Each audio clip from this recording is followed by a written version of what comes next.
We do not have time for each question to be answered by each candidate.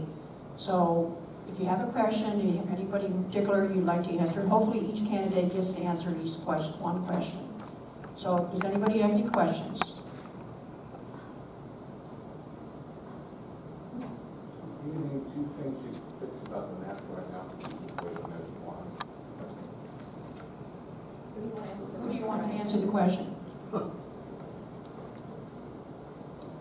Well, we'll have Julie answer that. She's new, or maybe new.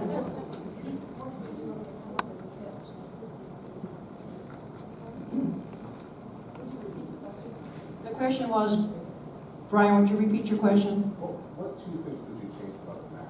What two things would you change about the MAC? So so the two biggest things that and they're connected is the setback and the streetscape. The setbacks I know are set to be increased in the update, which is a good thing.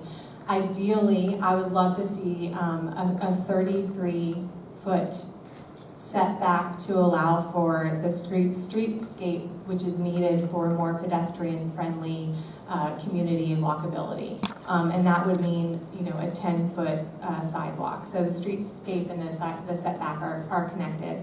I would also consider the idea of underzoning to 3 stories. What this would do is allow for potentially a 4th story should the town get a lot of things in return, like more green space and incentives to ensure that their small businesses can go in those locations. So those would be the major elements. More. All right, so Brian seemed to be the only question at the time. We will let each candidate answer that question. Tara? I know. Well, I want to do this one. We'll finish this one first, then we'll have time.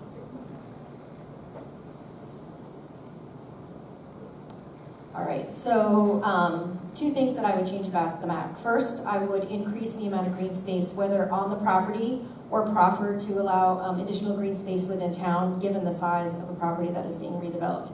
Some of the large properties have enough space to do some sort of public-private park. It is private land, so unless they deed it over to the town, it is a private park. But as a public green space. So whether in town, whether on the property or someplace else in town, I would like to see the green space increased.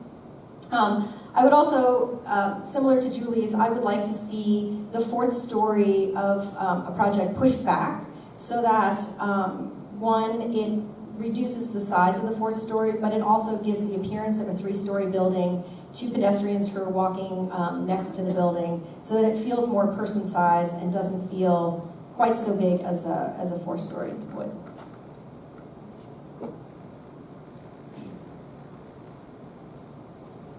So I guess I'm only allowed 2 things to change.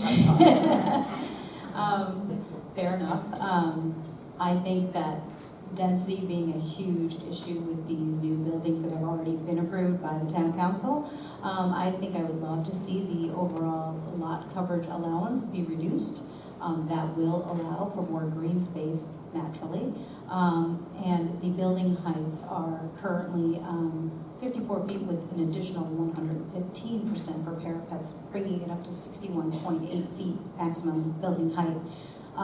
To me, that just seems ludicrous next to a traditional 35-foot building. So I would love to just kind of cap that limit to a certain height.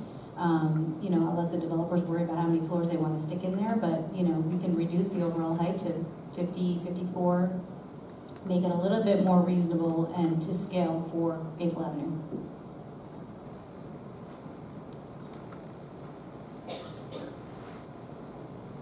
Well, I think I would start in the front of the building first and then go to the rear of the building.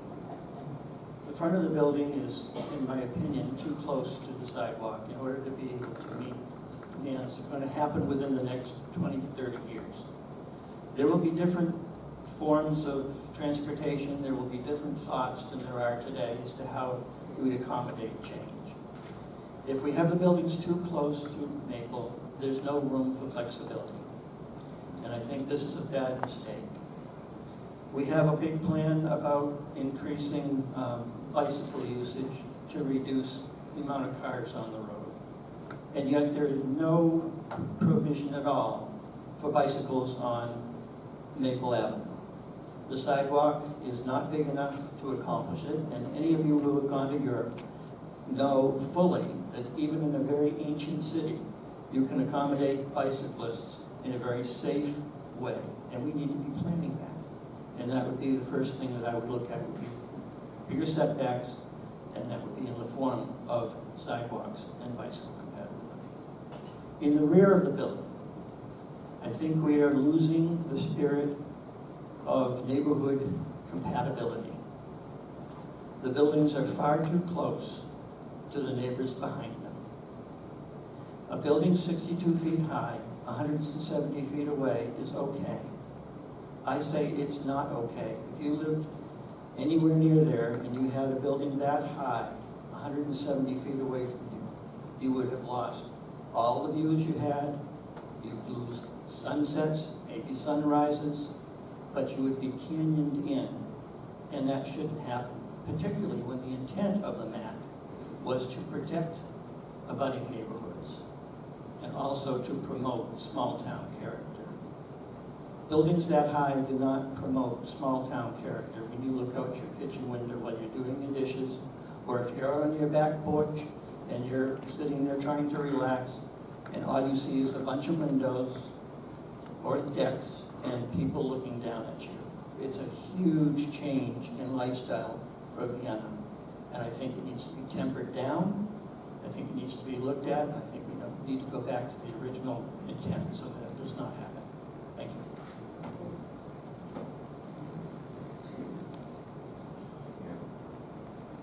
Thank you. Let's get to the point. I tend to be no nonsense. My voting record is clear. I voted against the two controversial MAC projects, 38440, because of building height and density. I've not changed my opinion. I'm probably the only one up here who can say that.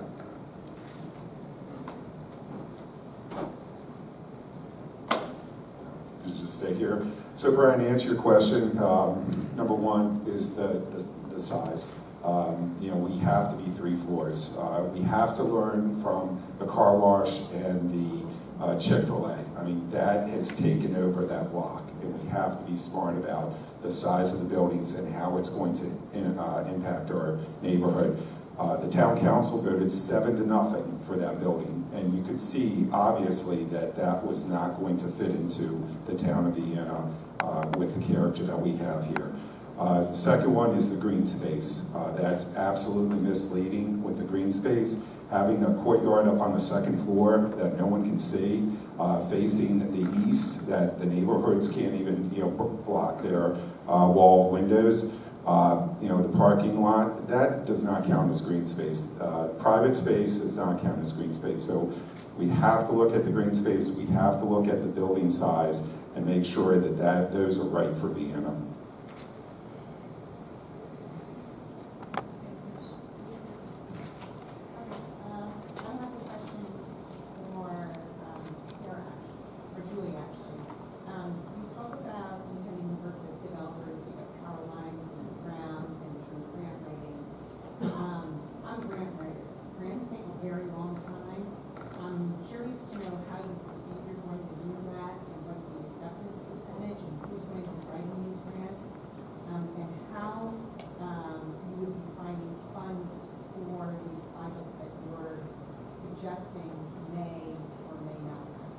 Right. Thank you for the question. It sounds like, and maybe it was in my articulation, it's conflating two different things. So let me explain the undergrounding of the power lines, which is currently in the comp plan. And so one idea, if we did do something like the underzoning for 3 stories, one of the things that you could get back in an incentive structure is ensuring that the power lines are underground, they're underground along Maple Avenue. And then in terms of the partnership with developers, the idea there would be more about the tree canopy and the tree growth and ensuring that we're putting in trees that can create a large tree growth and canopy along Maple Avenue. In terms of building, in general, partnerships with developers and community-based partnerships as well, there are other communities that do that. So they're community-based agreements between communities and developers to get things like more green space approaches for the tree canopies and that kind of thing. So that's out there. In terms of the grants, I was talking more about looking at Culpeper, and they do have used a lot of grants. I'm sure you're familiar with Main Street America, which we haven't currently, I believe it's been discussed in previous thoughts to include it into the strategic plan. There are a lot of grants out there that we're probably not utilizing that could be used to update and revitalize Maple Avenue. There are also grants in the industrialized space as well that we haven't really looked at before. So it's not necessarily working with developers to get grants. They're kind of a few different issues rolled into one. If that makes sense. In particular ones that there are some that are very focused on actually having input from the community versus having government officials. Right, and in terms of looking for grants, it would be the town looking for those grants and working with the community though, and hopefully with developers. But you're right, I understand that developers aren't the ones who find and work on the grants. It is the town. I'm aware of that.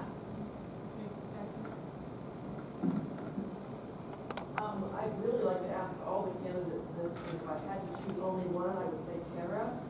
How do we promote actual affordable housing in the town? All the recent projects are shaping to be more expensive than my family's large 1950s house on a half-acre lot, and I'm talking about townhouses.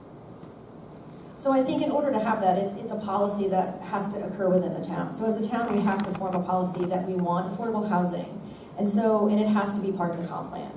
Which it's currently not part of the comp plan. So when developers come in, especially developers who are bringing in apartment style housing rather than condos, it's very hard to dictate affordable housing in a ownership property. But when you have somebody coming in that is apartment, there are lots of ways to set aside a certain amount of that for affordable housing. And affordable housing there's lots of definitions, but true affordable housing is something like workforce housing. But it has to be a policy that we have enacted and that we embrace as a town and that we make part of our comp plan. And it can be a policy whether it's 5%, 10%, 5 units, 10 units, however much it is, but that developers who are building apartment style units set aside a certain percentage of them for workforce housing. There's a tremendous workforce housing units down over by the Fairfax County Government Center, and it's a really interesting process. It's not somebody that comes in and lives in there forever. It's generally a 4-year term where you get 4 years to sort of make sure your income is enough that you can move out of workforce housing, and it's meant for truly people who cannot afford to live in other areas because they are firefighters, police officers, teachers, servers, our garbage men, people that work in municipal areas that don't make enough money to be able to live in Fairfax County. But I think it needs to be part of our comp plan. It needs to be a policy that we enact as a town as a whole and then embrace.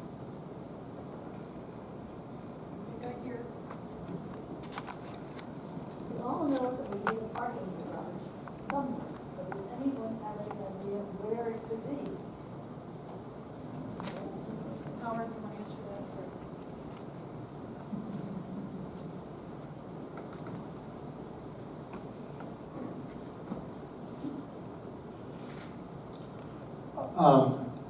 We've looked really hard. We thought we had a parking garage where the Arrington facility was. That fell apart. We looked at Mill Street.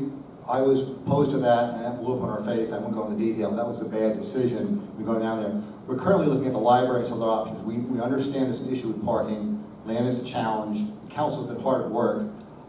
We looked at Vienna Presbyterian Church property there, doing a partnership with them because of the Weicker building. That was an issue. So we have looked around. The most viable one we had was the Arrington one, which the price actually started climbing from $2.4 million up to $4.5. And with our town budget, we don't have unlimited resources. So I think the most viable option right now will be with the county, where we can get it for space for $20,000, which is a pretty clean organization that they'll manage the project. And then hopefully we can partnership with another organization in town to do a partnership.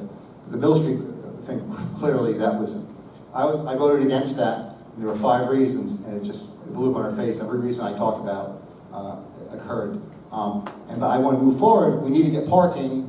We had a good parking meeting with the business community. They came up with some very good suggestions.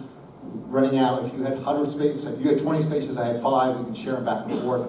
So we're looking at options. But even when Mayor Seaman was mayor, this was a challenge back then. And we've been working as hard as possible to find space. All right, we have time for one more question back here. Yeah, I have a question about fundraising. Everybody on the left side mentioned, Alicia said she's getting fundraising from people in town, people outside of town. The last 2, Julie and Tara said, no fundraising. I guess my question is for whoever in the room, which it seems to be implied, is getting corporate funding from corporations or from special interest groups that do political lobbying. Is anybody in the room? I just kind of heard that and a little concern, and I was just hoping to hear some clarification about whether there is fundraising from other than individuals going on. I'm happy to take this question, actually, and it's a great question. So when I was planning on running, and I would tell people, I'm running, and a lot of people would say to me, well, I can't vote in town elections, how can I help? And I said, well, your support is great, and however way you think that you would like to support me, I'm happy to make that available to you, because the decisions that are happening in our town council are going to affect them also. So a lot of people have volunteered to just help spread the word, and that to me was the most valuable contribution that they can make. I received a few, not many, just a few donations from individuals. And these are, again, individuals who perhaps they couldn't volunteer because they were busy with work, but wanted to support the candidate that they believed in. So I am very proud of the people that have come to rally behind me. I don't take a defense on this at all. I think that we should all rally behind the people that we believe in and trust, and we're going to trust our town in their hands. We should all be given an opportunity to contribute and participate and volunteer and be heard. And let me make no mistake, these are not people that are expecting anything in return. They will not get anything in return other than the principles with which I have represented myself. And the way I choose to protect this town and the way I choose to listen to their voices is why they're supporting me. All right. I appreciate all the questions, and I hope you all learned something today from the candidates, and now you can make your decisions. At this time, I would like the candidates to line up here for a group photo, and then we'll take a break, and if you would like